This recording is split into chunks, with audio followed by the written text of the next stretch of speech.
So we have Jamey here with us from Stegmaier Games, and of course, scheduling and all that. We couldn't get you on a live show, so we wanted to record this conversation. Thanks for coming on. Yeah, thanks for having me. I love that we're doing this on StreamYard. I use StreamYard all the time, and I haven't seen many other people use it, but I think it's great. So, yeah. Oh yeah. You record or you do live stuff through Facebook and stuff like that, right? Using it. Yeah, but I use StreamYard for that, and I use it. I've used it now for a year. If I want to talk about a game and to put the game on my other screen so that I can put it on the video as I'm recording it, so it doesn't have to be edited in later. That was like revolutionary to me to be able to do that. Yeah, we've been using this for about the past couple of years too. Yeah. Nice. Yep. So it seems insane to kind of intro who you are, since everybody from our audience would already know. But do you want to just quick give a Stegmaier? Yeah. I never want to assume that anyone knows anyone, especially since there's so many different people in the gaming community industry now. I run a company called Stegmaier Games based in St. Louis. I've been running this company for about 13 years now. We started with viticulture. Probably our most known games are Viticulture, Scythe, and Wingspan, and the Wingspan line of games. My most recent game is Vantage, and I design some of these games, and then I work with amazing artists, graphic designers, and designers to make many of the other games that we publish. Yeah, and I also, as you guys know, I write a lot about Kickstarter and entrepreneurship, and I have a YouTube channel where I talk about game design and the things that I love about games.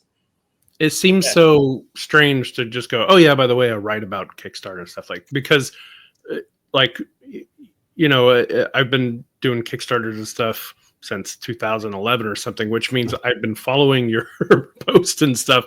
And the rest of us doing Kickstarters have been following everything that you've laid out since then. And it's such a huge ordeal to do those things, those campaigns and stuff. And so it's weird to hear you say, oh, I just kind of write about it and stuff. Well, I haven't actually run one in a while. I'm still a backer, but I'm now like more of an observer, learning from what other clever people like you guys are doing. It's at Scythe, right? How it's evolved. Yeah, Scythe 2015. So coming up on 10 years of not using Kickstarter as a creator, but still loving the platform, and I'm still grateful for it. And I love the creativity on it. That's kind of one of the things we said that we would talk about from a marketing perspective. Is you generated a lot coming out of Kickstarter, and now you haven't used it, for the past 10 years. And what was the transition like? Do you think that the beginning of what you did and what worked in the beginning would still hold true in today's market and today's gaming culture, which I'm fascinated about. So I can't wait to talk about all that stuff. Yeah, I'm curious to hear your thoughts on that too, as we delve into it. What you think if we had this conversation 10 years ago, what would be different than us having it today? Yeah. Right. Yeah, I definitely have my opinions on that stuff. And as you know, from the 3WS perspective, which is where we first connected about having this thing, we have a little competition going on with the Mosaics, because the game that's on Kickstarter right now is Canvas Critters, and we were asking people. DeVito developed a platform digitally that people can use instead of breaking out their games and making a mess on their table. DeVito broke out an app where you can do it digitally, and we asked people to be creative. And three of the publishers that we asked were KTBG and Burn Island, which congratulations to Helene and the team on Endeavor Deep Sea getting the Kenner.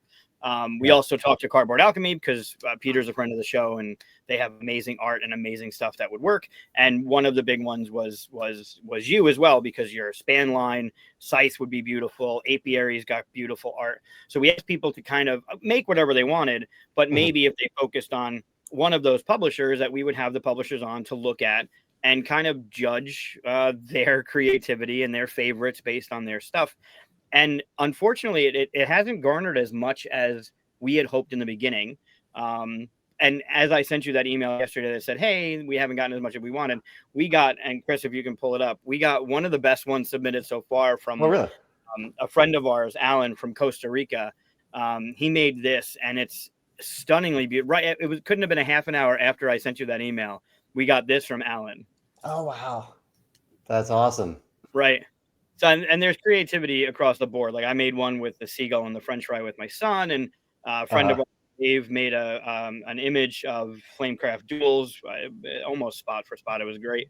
We got this one today as well. So I'm curious from that perspective, from a marketing perspective, like what generates the best pull, and why? I mean, I guess there's infinite answers to this, but why does something fail? Yeah, I was going to throw this back at you, but we'll talk about it, because I'm always, I love experiments. I love trying stuff like this to see if it works, and going into it knowing that it may not work the way that I hoped it would work, or that you hoped that it would work. I think that's okay. I think it's okay to try these things. And like we did this Wingspan fan art pack a couple years ago, maybe 2 years ago, where I put the word out that we were thinking about printing Wingspan bird cards, existing Wingspan birds, with art made by anyone who wanted to illustrate one of the birds in the game. And I didn't know how it was going to go. Like it takes a lot of effort to create art. Christian knows this very well. It takes time. You don't just throw it together if you want something quality. We ended up getting a lot of submissions, to the point that, and so this was one of the ones where I had even more submissions than I thought, which is almost a different type of problem to have, because I didn't want to reject any of them. All these people have put their time and creativity into it. I didn't want to choose like what is the best 20 of that. I don't know what the kid who made it with macaroni noodles made a bird with that, compared to the seasoned artist who made a beautiful watercolor painting. They were both beautiful in their own right. And so I ended up choosing essentially as almost all of them, unless there was a repeat of the same bird. And then I could only put one bird in there. But I'm curious, from the flip side, have you seen participation on Kickstarter for like the fun things like this that tend to build community in really fun ways? Have you seen that decrease over the years? Are people more there just to like buy the thing and not get involved? Yeah, what's your perception on that? I would say yes. I think initially running a Kickstarter, when you ran your updates, you were always instructed by those that say to ask a question, to get people to comment on your updates, to keep people involved. And through Charcuterie, and now with Canvas Critters, I've tried to add a question on the bottom, like, hey, tell me what's on your table this weekend, or what are you playing, or who's your favorite character from the Canvas Critters line. And there hasn't been much interaction at all. So I would say yes. I think things have changed drastically since then. I would say, 10 years ago, you had to have this, or you had to create this core audience that would really participate with what you were doing and stuff. Now the industry is so much bigger that I think you can have a successful Kickstarter. I mean, maybe not millions of dollars worth and stuff, but that, whatever you consider a successful Kickstarter, you can have a successful Kickstarter without that core audience at this point. But that non-core audience are the people that just go, yeah, that looks cool, and then ignores all your updates afterwards, right? But the people who are uber, yeah, I know, I do that sometimes. The people that are uber fans, though, that read every update and want to get in there, those people still exist, but I think it may be even harder to create those audiences. Just because there's so much stuff now. There's so many things to love and enjoy and get involved. It's how do you create that core audience for yourself? It might be harder to do that at this point. That's a really interesting question. How does that happen now? I know some of it's always going to be a little bit organic. Someone falls in love with the game and goes deep into it. Yeah. But are there any other ways that you find that you can facilitate that when you find those people, or when those people gravitate towards your project? Are there ways that you can engage them specifically? I think Cardboard Alchemy, I'll toot your horn. That's weird. I think they did a great job with their Discord community and leading up to the launch of whatever they were doing, with the puzzles and the excitement and the runway of marketing that happens prior to. But you'll also have those people that you can hit launch on a project and it's gonna kick because of who you are, or their trust in your company, or the artist, or the designers, or whatever, the IP, whatever you're doing. But I think Cardboard Alchemy is a great example of a company that does that ramp really, really well. Yeah, I think that's a great example. They do have the benefit of a lot of followers, existing followers, which does help, but they've done the work to get I think, earn the trust of those followers along the way. And the same with you, right? Like you have trusted followers. You're one of the companies that when I see something, DeVere's another one, obviously Cardboard Alchemy, but when I see something coming out from Stegmaier, it's a no-brainer because the quality, the trust, that's all been earned over the past 10 years of being away from crowdfunding, right? You've built up that community and that trust in you with the community, with what you do and how you do things. Also, I mean, you're an open book. Your videos that you've done on stuff, ranging from Kickstarter to games, what I love about this game thing, which thank you for the charcuterie plug. Those things, they also make you more of a human, right? Than just this entity of Stegmaier. They actually, oh yeah, Jamey's a gamer too. Like Jamey plays games, which helps in the trust building. I certainly gravitate towards people on social media in particular if they aren't just promoting their own thing. And I get why companies need to do that. I understand. I follow companies to learn about their games, but it is also neat every now and then to see a photo on, I guess, Cardboard Alchemy, since we're talking about them. If they have a photo of another game that they're not connected to, just say, hey, here's this other cool game that we played as a company this weekend. That endears me to them when I see that. Did you see, and maybe not, Van Ryder Games put out a game called Gateway Island? Are you familiar with that one? Oh, yeah, they reached out to me about that one. I can't remember if one of our games ended up being in it or not, but it's a neat idea. I asked AJ about the instruction book. Is every one of the games is explained, and then at the end of the this is your end game scoring and you determine the winner. There's a little quarter page or a third page of like, if you like, this is this type of game. If you like this game, you can go see this other game. And it's not one of theirs. It's not from their catalog. It's somebody else in the industry. And I thought that was an unbelievable way to connect with the rest of the community. Like, hey, there's these other things out there from other friends of ours or people we've never even met that have a game that you might like as well. That is really cool to see. I've done that in a few of our rule books where I say these are some of the inspirations for the game. I definitely did it in Vantage. I almost wish I had done it in all rule books because every game that I've ever made has been inspired by something else. It's not starting in a vacuum. So, yeah. Christian, were you going to say something there? You were nodding along about one of these things. I thought you were going to. Oh, no, I was just agreeing. He doesn't listen to me. He has to nod because he doesn't listen to what I say. It makes him look like he's listening. I was going to mention something that we tried that didn't work. That kind of, it's not a complete failure, but it's something that fizzled out a little bit. I used to, and I still do a little bit, but we had these leaderboards on our website where someone, if they play Wormspan, they could go and report their score from the game that they just played, whether or not they won. They could just share their score on a little Google form.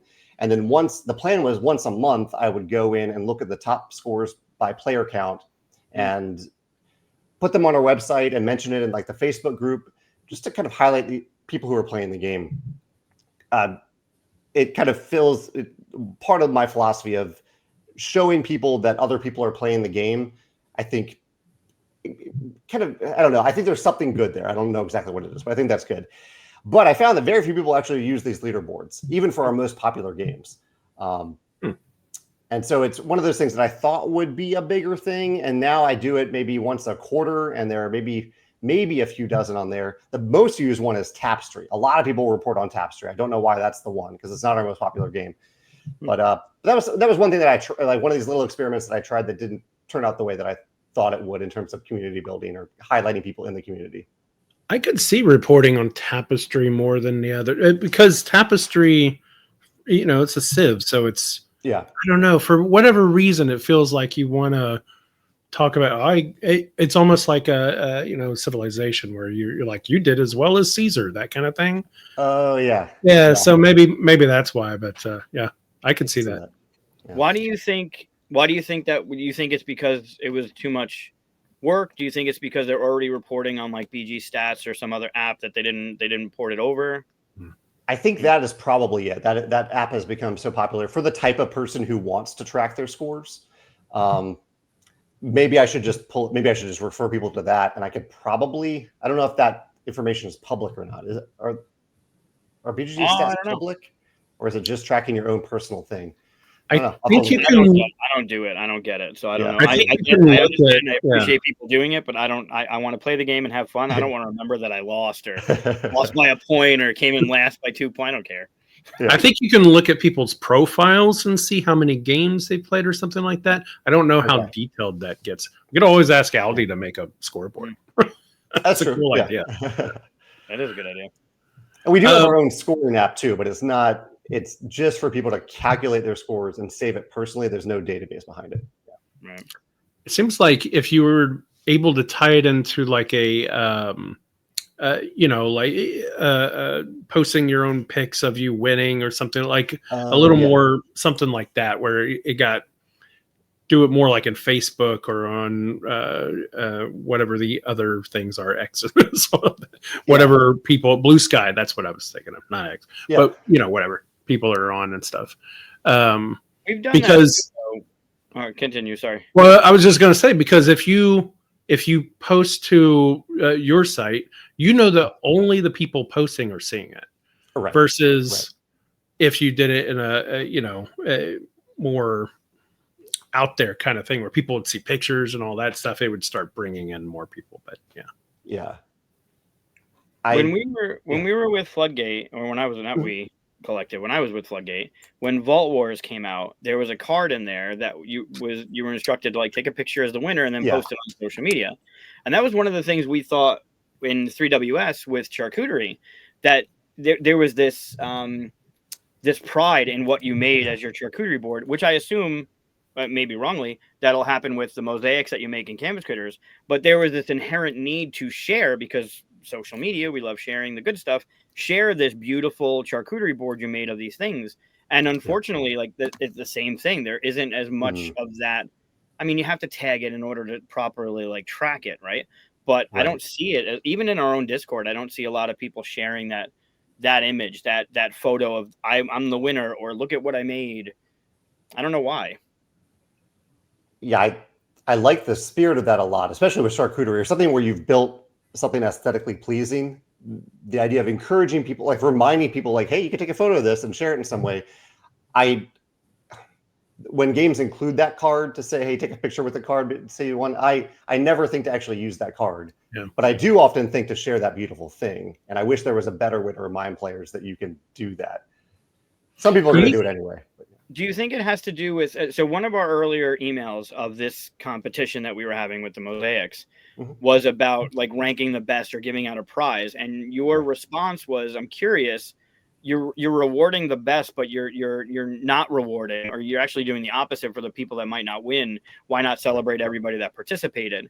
Do you think it benefits something like that to have a winner, or do you like, would you have more competition? Would you have more people submitting if there was a prize, like a free game or a badge to a convention or something, rather than just an open-ended thanks for participating? That's a good question. Christian, what do you think? I mean, it's all about like where that person is in the present. Like you were saying, I don't ever think to do it even if they have a card, because at that moment you're sitting at a table, you're with people. And so to go, oh, I'm going to take a picture of this and then post about it, you have to step outside of that experience. And we don't want that, especially as game makers. We don't want them to have to do that either. So it's a weird thing to ask them, like, hey, this cool game thing that you're going through with right now that we created for you to get into and enjoy with your friends and family and all that stuff. Can you step out of that and talk to a bunch of people over here? And like, it's a weird kind of disposition thing we're asking them to do. But it is at the end of the game. It is at the Yeah, but that's whenever you want to talk about things. Oh man, if I had just done this one thing with 2 points, people are having the conversation. It's like the conversation after a great movie. You're talking about it. Well, hopefully, if it's a great game, right? You're talking about it. They're involved. It's just like every time at a convention, I leave a convention going, man, I should have taken more pictures. But I'm in the convention, I'm like focused and stuff. Not that other people are taking pictures aren't, but it's just never in my head, and I don't think it's usually in people's heads whenever they're doing it in the game. I don't know how to get it in their heads. If I did, I'd have the answer to that marketing problem. But, right. And Michael, it might. I think my answer. There probably is an answer to that question of if for the contest idea. If you have a winner, are people more likely to submit? for me, though, I keep going back to the idea of anything that is subjective. I feel weird selecting the winner.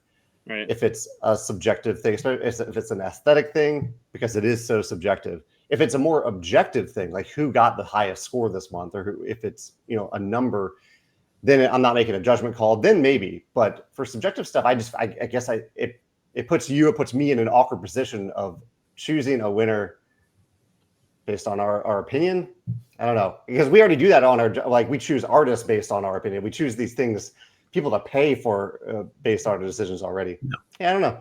You could do that with the platform you were talking about, right? Where people could submit to you their gameplays, and you could have, like, you could pick, like you said, maybe once a quarter or once a month, whoever got the most points in apiary, they're going to win a sticker or something.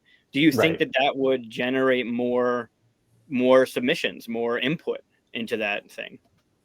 It might, but I think it would also cast doubt on the validity of what people actually submit. In fact, I've emphasized on the leaderboard pages of our website, this is just for fun. Just do it for fun. No stakes here. Because I was worried about people like discrediting each other or reporting false scores, and that skews the whole thing once they start to do that. Right. Yeah. Damn. I mean, you could always lean on, you know, group votes and stuff like that. Like, hey, here's all the pictures. Everybody vote for it. Of course, you feel bad if somebody doesn't get voted. So maybe you only reveal the person that wins, not the actual numbers or something like that. But yeah. Right. Well, it's the same thing anywhere. You go on BGG and you're looking at the grading or the ratings or the comments. You go on Amazon, you're looking for the comments of people or the ratings there, and you know more than 3 people have bought your game, but there's only 3 comments from people or 3 ratings. Like, how do you get it? The marketing thing is so weird. Yeah, I now have newsletters for most of our games, maybe half of our games. Like I just sent the World of Wingspan newsletter yesterday. I've kept people up to date for what's happening with Vantage throughout the year. And one of the things I put on that newsletter is I have a section that says, like, if you haven't played the game yet, here's some things to think about right before you play the game. And then after that, I say, after you play the game, maybe think about rating it on Board Game Geek. I think that's the main one. There are a few other little things. I think I sometimes put the leaderboards on there as well, or if you have questions about the game. But that I think has probably increased the rate, not increased the quality of the ratings, but the number of the ratings a little bit. Just to remind people that it is a thing they can do. And here's a button. I put the link there for you. So all you have to do is click it and do it. You don't have to go search for the game. Making it easier, I think, helps. Right. Yeah, I think more reminders. I think, Jamey, something you said early on in this, and actually something you've been saying for years, is the best marketing, especially for this industry, is authenticity. If you're showing that you're a real human, you still play other games. You're a gamer. You actually are involved in this industry. You care about things. You care about your game, but you care about how other people are doing and stuff. Like, being that real type of person just eventually grows an audience. But you put yourself out there so that people can see it, and that's probably the real thing that most people are getting. Like you said, if someone friends me and then the next thing I get is them adding me to their new game page or something, they've never talked to me, nothing. Right. I'm like, that's not real. You know, that just doesn't. That's not the way to market in this industry. So if anybody's looking for something to take away from that, I think that's probably what to do, right? To just be authentic and be out there. And I think you touched upon the flip side of it too. Like, if someone's first contact with me is to ask me to do something for them, that's not a great first point of contact. Like, maybe you might have that in the back of your head, but that's just not a great first impression to make for any human being of anywhere. I think it's not a great way to start a conversation. There's a weird. My first email to you, hey Jamey, could you do something for me? However you phrased it was nice. I don't know. There is a weird. So there is like a weird marketing manipulation thing, and it's used in other things where it says if you ask someone for a very small thing, like, hey, can you hand me that, or something like that, you know, it makes them care about you just a little bit more than just some nameless face kind of thing. And maybe that's what they're trying to do, but it's just not, it's not working. It's not authentic. It's a programmed kind of thing, like, oh, just hit as many buttons as I can and that kind of stuff. Right. The problem is that authenticity takes time and effort Yeah. and a lot of work, obviously. And unfortunately for a lot of us, whenever it gets 6 months before your launch, you start panicking, going, oh, I haven't been out there at all, I haven't talked to anybody, or and then it starts becoming its own problem. And everybody who's done a campaign has run into that kind of feeling. So yeah.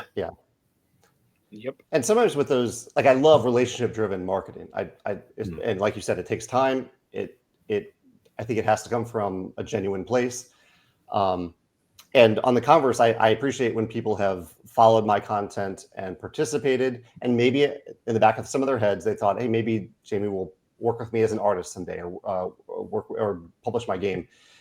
But we don't work with many artists, and we don't publish many games overall. And so hopefully there is also something genuine to those types of relationships, where in the conversations I've had with anyone online who have maybe went into it with those ideas, those possibilities, hopefully there's something real that came of it, even though I didn't end up publishing their game or end up hiring them as an artist. Right.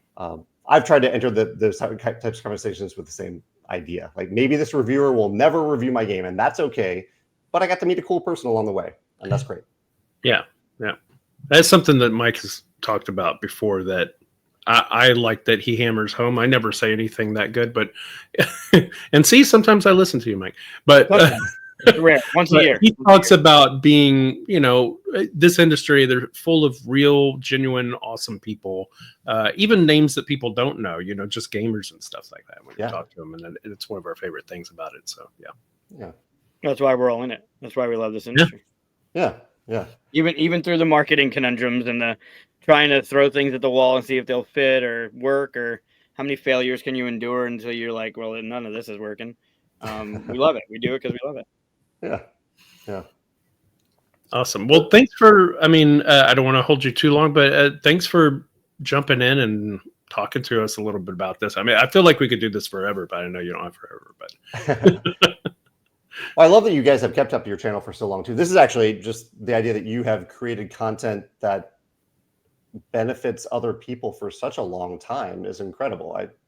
I love people who do that. I think it's easy to start that. Like, a lot of people, maybe start it and don't keep up with it, but you've consistently done it. You said 7 years, is that right? 5 years. In the middle of 5 years. Yeah. That's incredible. Yeah. Yeah, it's because we don't look for views, obviously. It's because we look for this. All this is just us hitting record, but sitting down with friends. So, and making new friends and all that stuff, or, friends we haven't talked to in a long time. So it's just a way for us to keep relationships going and talking to people. And, it's fun talking to these people in the industry, like we said. So as long as we keep our eye on that, we're just going to do this forever. I love that you're not, I know you're kind of joking there, but with the views, I love that isn't the objective. Like, it's really not yeah. Because I think a lot of YouTube creators focus so much on that and lose sight of, like, the fun of it and the real why of why they're doing it. So I love that you said that. I think that was absolutely worth saying.